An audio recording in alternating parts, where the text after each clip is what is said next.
Welcome. I wanted to provide you with a summary regarding a published story that I wrote titled Head on a Wall. It might sound like a peculiar title, but it actually refers to a 12-point elk's head, which is mounted on the wall of a restaurant, a small bar restaurant in a logging town in the Pacific Northwest, where our protagonist grew up and went off to war in Afghanistan and left behind his wife and children. And when he returned, he had trouble adjusting. Let's call it post-traumatic stress syndrome. He just didn't feel like he fit into the town anymore, and he was reticent actually to return immediately to his wife and children.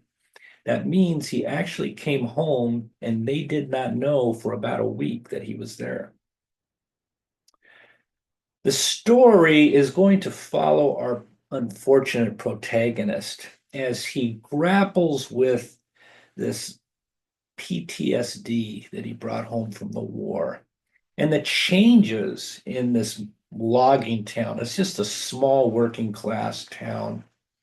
Everybody knows each other. And he goes back to work for the company that his father worked for. It's the only job in town.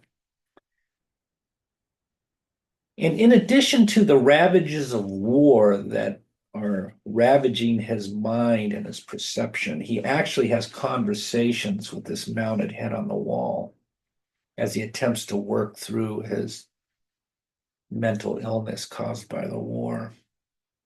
He finds that life at home has changed beyond his control.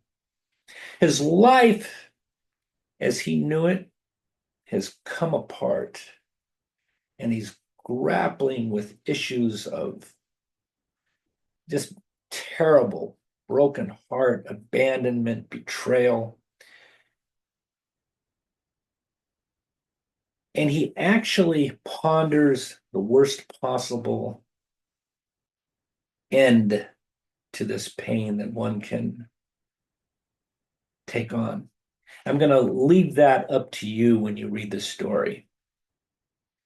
It's a story about hurt, pain, disappointment, rejection. It's all of that. But it's also about resiliency and redemption. That's the key word, redemption. I hope you find it inspiring and enable you to empathize with those that have been subjected to traumatic situations in their life, particularly war. There's a link below to where you can find the story, Head on a Wall.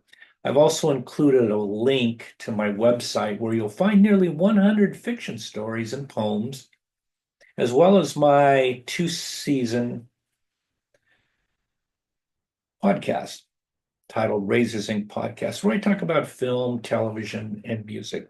Finally, there's a link below to a book. It's a partial collection of my short stories titled Hearts Without Sleeves, 23 stories. It's available at Amazon.